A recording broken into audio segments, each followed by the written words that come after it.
So the point I want to make again is that our vaccine rollout is going well. The only thing that is limiting the rollout is vaccine supply.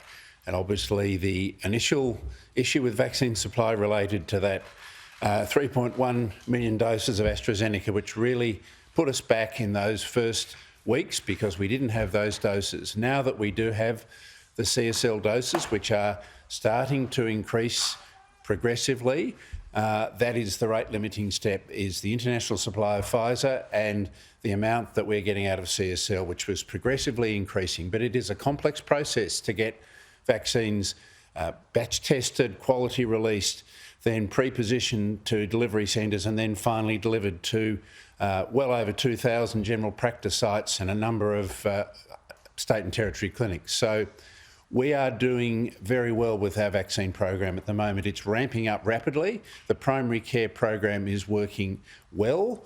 The GPs are putting vaccines in arms, and some of them, would like to have more. They'd like to have more than 50 doses a week, but that's all we have the supplies to do. We are not holding back any vaccines anywhere other than the second dose contingencies, which clearly you have to hold back. Pfizer has to be given a second dose 3 weeks later, so we have to hold that back.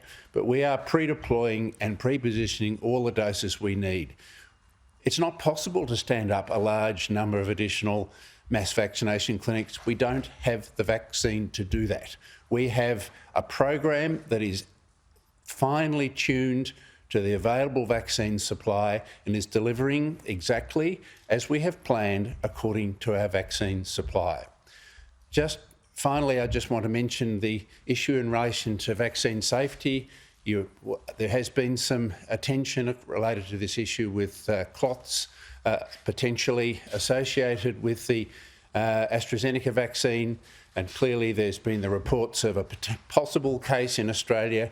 One case is not a strong signal, but we are working very closely with our counterparts in UK, who have now done well over 18 million doses of this vaccine, and in Europe that have done many million, to look at the data that they're getting from their signals and their regulatory bodies and their vaccine advisory committees. And that's what's going to give us the true picture of whether this is a real problem and whether it has any significance. So our expert advisory panels, the TGA, ATAGI, are meeting regularly this week. We're having joint meetings with the Europeans and with the UK regulators, and we are taking this matter very seriously at the moment.